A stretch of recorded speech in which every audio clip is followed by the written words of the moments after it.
الرحمن الرحیم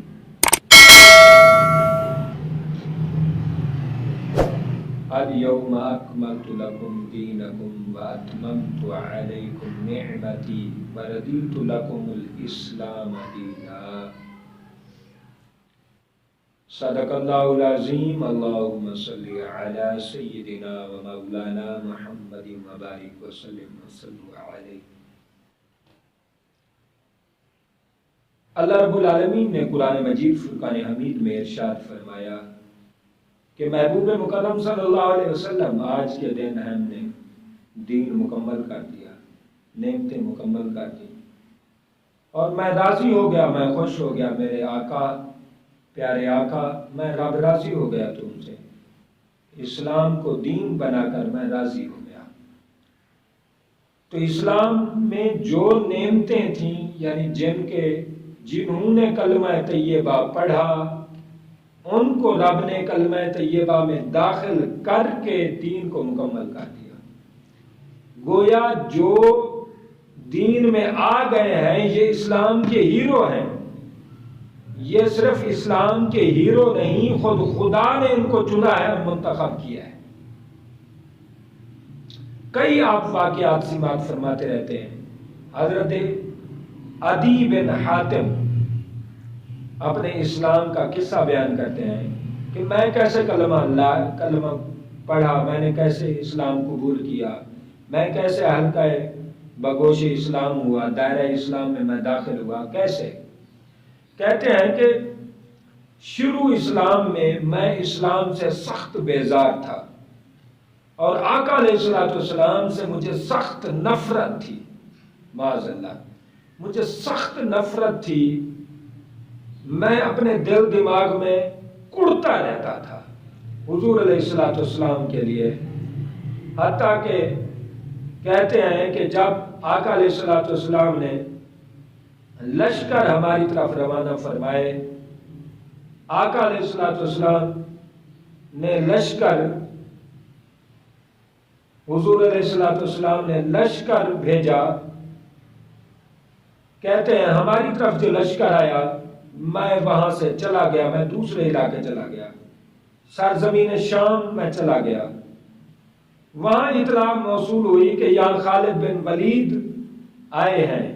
اور خالد بن ولید نے آ کر لشکر کشی کی ہے۔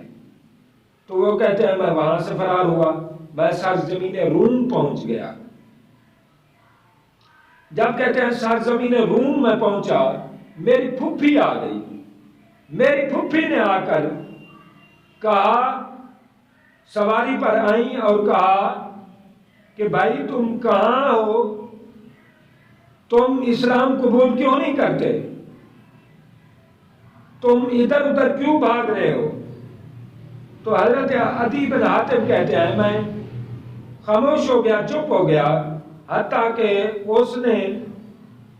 اپنی پھوپھی نے اپنی کہانی مجھے سنائی کہ ہم پر خالد بن ولید نے رضی اللہ تعالیٰ عنہ نے لشکر کشی کی تھی، ہمیں گرفتار کر کے سرزمین مدینہ لے جایا گیا اور آقا علیہ السلام کی بارگاہ میں ہم قیدی بن کر پہنچ گئے۔ تو وہ کہتی ہیں کہ میں قید میں بیٹھی ہوئی تھی، آقا علیہ السلام وہاں سے چکر لگا رہے تھے، تو میں نے کہا اے محمد صلی اللہ علیہ وسلم، میرے والد ہلاک ہو گئے ہیں اور میرے ایک محسن ہیں، وہ مجھے چھوڑ کے چلے گئے ہیں، مجھے آزادی بخش دیں۔ آقا علیہ السلام نے فرمایا تمہارے محسن کون ہیں،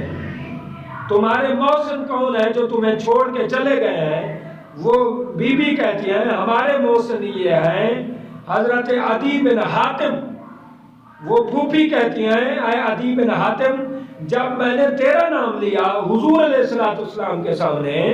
حضور علیہ السلام نے فرمایا عدی بن حاتم وہ تو 3 دن سے اللہ رسول سے بھاگ رہے ہیں، اللہ رسول نے ان کا مقدر اچھا کر دیا ہے، ان کے مقدر میں ان کے نصیب میں کلمہ لکھا ہے، دائرہ اسلام میں انہوں نے داخل ہونا ہے، لیکن وہ اللہ رسول سے بھاگے ہوئے ہیں۔ تو وہ کہتی ہیں کہ میں حیران ہو گئی کہ آقا علیہ السلام کو کیسے پتا ہے، کیسے حضور جانتے ہیں؟ تو آقا علیہ السلام وہاں سے یہ بات کہہ کر چلے گئے وہ کہتی ہیں کہ دوسرے دن حضور تشریف لائے تو میں نے پھر کہا حضور میرے محسن مجھے چھوڑ کے چلے گئے ہیں، اگر آپ کرم فرمائیں تو مجھے اجازت بخشیں کہ میں رہائی حاصل کر لوں، مجھے آزادی بخش دیں۔ آقا علیہ السلام نے فرمایا تمہارے محسن عدی وہ تو 3 دن سے بھاگ رہے ہیں، اللہ رسول سے بھاگ رہے ہیں وہ،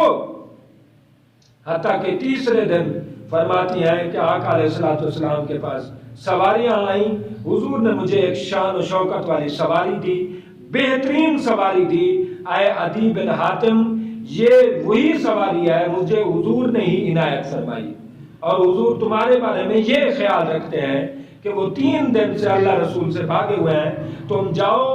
تم خدا کی قسم ہم نے اس نبی کو دیکھا ہے، ہم نے کلمہ کی تحقیق کیا، ہم 3 دن وہاں قید میں ہم نے گزارے ہیں، ان کی محبت دیکھی ہے، ان کا اخلاق دیکھا ہے، ان کا اٹھنا بیٹھنا دیکھا ہے، اوڑھنا بچھونا دیکھا ہے، ان کا حسن سلوک دیکھا ہے، ان کا قیدیوں کے ساتھ برتاؤ دیکھا ہے، غلاموں کے ساتھ برتاؤ دیکھا ہے، ان کی ہر چیز ہم نے دیکھی ہے، لہذا تم جاؤ کلمہ طیبہ پڑھ لو، اور کلمہ طیبہ پڑھ کے تم مسلمان ہو جاؤ۔ حضرت عدی بن حاتم کہتے ہیں جب ہم حضور علیہ السلام کی بارگاہ میں حاضر ہوئے، آقا علیہ السلام نے فرمایا اے عدی بن حاتم تم اللہ رسول سے کیوں بھاگتے پھر رہے ہو، تم کیوں بھاگتے پھر رہے ہو؟ میں نے عرض کی حضور میں اپنے دین کے لیے بھاگ رہا ہوں، میں اپنے دین کی حفاظت کے لیے بھاگ رہا ہوں۔ آقا علیہ السلام نے فرمایا تم ہمارے دین کو نہیں جانتے، تم اپنے دین کی حفاظت کے لیے بھاگ رہے ہو، ہمارے دین کو نہیں جانتے، ہمارے دین کو جانتے ہو تم اس لیے نفرت کرتے ہو کہ محض یہ مسلمان غریب ہیں، اس لیے اعراض کرتے ہو۔ خدا کی قسم اے عدی بن حاتم تم وہ وقت یاد رکھو آج مسلمانوں پر غربت ہے، تنگ دستی ہے، قحط سالی کا شکار ہے، یاد رکھو ایک وقت آئے گا عدی بن حاتم قیامت قائم نہیں ہو سکتی جب تک کہ کسریٰ و قیصر کے خزانے مسلمان فتح نہ کر لیں، یہ سارے خزانے مسلمان کے قدموں تک نہ آ جائیں، تو ہم دیکھنا کہ جب اس وقت تک قیامت نہیں آئے گی، اسلام پر بڑا عروج آئے گا، اسلام بڑے ترقی کرے گا، اسلام شرق سے غرب تک پھیلے گا، اسلام کا ایک نظام وضع ہوگا، اسلام کی ہر طرف حکومت ہوگی، اسلام کی ہر طرف سلطنت ہوگی۔ اے عدی بن حاتم میں آج تمہیں وارننگ دے رہا ہوں اور اویئرنیس دے رہا ہوں، آگاہ کر رہا ہوں، وہ وقت کا انتظار کرو جب وہ وقت آ جائے کہ قیصر و کسریٰ کے خزانے تم پر فتح ہو جائیں، قیصر و کسریٰ کے خزانے تمہارے قدموں میں آ جائیں۔ حضرت عدی بن حاتم کہتے ہیں دوسری بات حضور نے فرمایا ایک عورت ہیرا جگہ سے چلے گی مدینہ طیبہ پر، مکہ مکرمہ کی طرف، یہ اتنے لمبے سفر میں وہ اکیلی چلے گی اور اسے کوئی چھیڑنے والا نہیں ہوگا، اس کی عزت محفوظ ہوگی، اس کا مال محفوظ ہوگا۔ اس لیے میں رحمت للعالمین نبی نے رحمت پھیلا دی ہے، مسلمانوں کے دلوں میں رحمت جاگزی کر دی ہے، مسلمانوں کو رحمتوں والا بنا دیا ہے، رحماء بینہم بنا دیا ہے، یہ ایک دوسرے کے ساتھ محبت کریں گے، الفت کریں گے، مسلمانوں کی محبت الفت کا یہ عروج ہوگا کہ ایک دوسرے کا اتنا احساس کریں گے، خیال کریں گے، اگرچہ کوئی کافر بھی ہوگا، اگر کوئی عورت اتنے لمبے سفر سے چلے گی، مکہ میں آنا چاہے گی، مدینہ میں آنا چاہے گی، دن کو وہ سلامتی میں ہوگی، رات کو بھی وہ سلامتی میں ہوگی۔ حضرت عدی بن حاتم کہتے ہیں خدا کی قسم میں نے وہ وقت دیکھا، آقا علیہ السلام نے فرمایا ایک وقت آئے گا کہ کوئی شخص مال اٹھا کے پھرتا ہوگا، کوئی زکوٰۃ لینے والا نہیں ہوگا، حتیٰ کہ وہ سارا مال کا بیگ ٹھیلا جو اٹھایا ہوگا وہ زمین پر مارے گا بندہ اور کہے گا کاش میرے پاس مال ہوتا ہی نہ، فرمائے اتنا مال بھی ہو جائے گا۔ حضرت عدی بن حاتم کہتے ہیں 3 باتیں حضور نے ارشاد فرمائی۔ پہلی بات فرمائی قیصر و کسریٰ کے خزانے فتح ہوں گے۔ حضرت عدی بن حاتم کہتے ہیں وہ وقت آیا جب قیصر و کسریٰ پر حملہ کیا گیا، مسلمانوں نے فتح حاصل کی، فرماتے ہیں میں ان میں خود شریک تھا، میں نے حضور علیہ السلام کے کلمات برحق جو سنے تھے میں نے عملاً دیکھے، میں اس وقت آقا علیہ الصلوۃ والسلام کو یاد کر رہا تھا اور میں نے سوچا یہ سچے نبی ہیں، ان کی ہر بات ماضی حال مستقبل ہر حال میں سچی ہے، ہر وقت ہر دور کے لیے سچی ہے۔ اور فرماتے ہیں میں نے دیکھا ایک عورت ہیرا کے مقام سے یعنی دور دور سے چلے اور بالکل امن و امان کے ساتھ محفوظ، نہ اس کو عزت کی فکر ہو، نہ مال کی فکر ہو، نہ دن کو فکر ہو، نہ رات کو فکر ہو، نہ اکیلے فکر ہو، نہ مجمع میں فکر ہو، کہیں بھی فکر نہ ہو، نہ انسانوں سے فکر ہو، نہ جانوروں سے فکر ہو۔ فرمایا وہ وقت بھی میں نے دیکھا آقا علیہ الصلوۃ والسلام نے جب دین کا فروغ ہوا، دین پھیلا لیا، حضور نے ایک دوسرے میں اتنی محبت پیدا کر دی کہ آپس میں بھائی بھائی بنا دیے، ایک دوسرے کے دلوں میں احساس پیدا کر دیا۔ حضور علیہ الصلوۃ والسلام نے حقوق العباد لوگوں کو سمجھائے، پڑھائے، لکھائے، اور آقا علیہ الصلوۃ والسلام نے عملاً ان کو کر کے دکھائے۔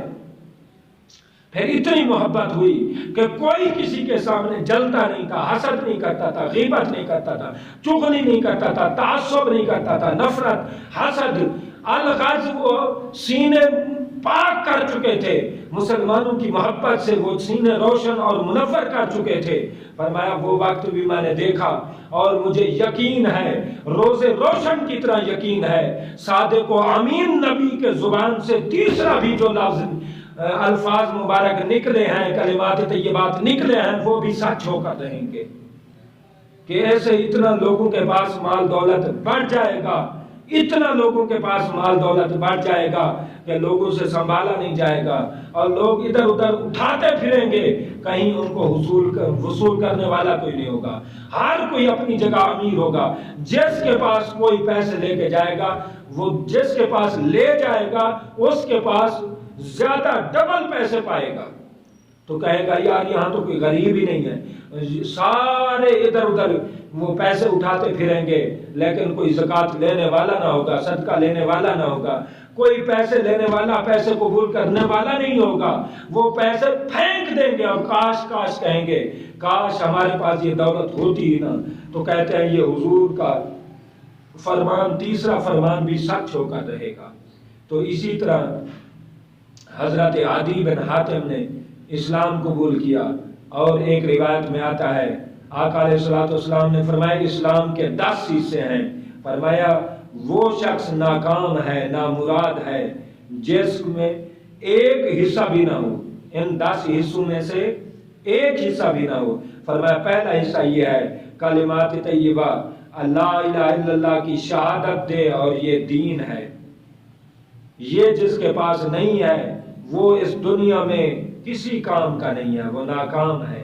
دوسرا فرمایا نماز، اور یہ فطرت ہے، فرمایا نماز یہ خزانہ ہے، جس کے پاس نہیں ہے وہ نامراد ہے، ناکام ہے۔ تیسرا فرمایا زکوٰۃ، یہ مال کی پاکیزگی کا سبب ہے، جس کے پاس یہ نہیں ہے وہ بے ایمان ہے۔ چوتھا فرمایا روزہ ہے، یہ جہنم کی آگ سے ڈھال ہے، فرمایا جس کے پاس نہیں وہ کامیابیوں سے محروم ہے۔ پانچواں فرمایا حج ہے، یہ شریعت کا عین ہے، شریعت کی روح ہے، اصل ہے، فرمایا جس کے پاس یہ نہیں ہے وہ ناکام ہے۔ چھٹی چیز فرمایا جہاد ہے، یہ غزوہ ہے، اس میں میں بھی شریک ہوا، جس میں یہ نہیں ہے وہ ناکام ہے۔ ساتویں چیز فرمایا امر بالمعروف ہے، اور یہ وفاداری ہے، دین سے وفاداری ہے، دین کی تابعداری ہے کہ ہمیشہ امر بالمعروف بندہ کرتا رہے۔ آٹھویں چیز فرمایا نہی عن المنکر ہے، اور فرمایا یہ حجت ہے۔ اور نویں چیز فرمایا جماعت ہے، مسلمانوں کی جماعت ہے، ان میں آپس میں محبت الفت جس میں نہیں ہے اس نے کلمہ طیبہ کی چاشنی اور لذت حاصل نہیں کی۔ اور 10ویں چیز فرمایا اطاعت ہے، اور یہ حفاظت ہے، ایک امیر کی اطاعت کرنا، ایک کے پیچھے چلنا۔ فرمایا جب ان 10 چیزوں میں سے جس کے پاس 10 ہوں گی قیامت آ سکتی ہے، بندہ کامیاب ہے۔ قیامت تک شیطان زور لگاتا رہے، نفس زور لگاتا رہے، لیکن بندے کے کامیابیاں بندے کے قدم چومیں گی، کامیابیاں بندے کے قدموں میں آئیں گی۔ میرے چند کلمات کو رب لم یزل اپنی عظمت والی بارگاہ میں قبول فرمائے، اللہ عمل کی توفیق دے۔ مسلمان جو افعال اعمال کرتے ہمارے ماضی میں کرتے آئے ہیں، ہمیں وہ کرنے کی توفیق عطا کرے۔ اقبال تیری قوم کا اقبال کھو گیا، اقبال تیری قوم کا اقبال کھو گیا، ماضی تو تیرا سنہرا ہے، حال کھو گیا۔ ہمیں وہ ماضی والا حال اس حال میں لے آنا ہوگا۔ میرے چند کلمات کو بڑے لوگوں کے ذکر خیر کی برکت سے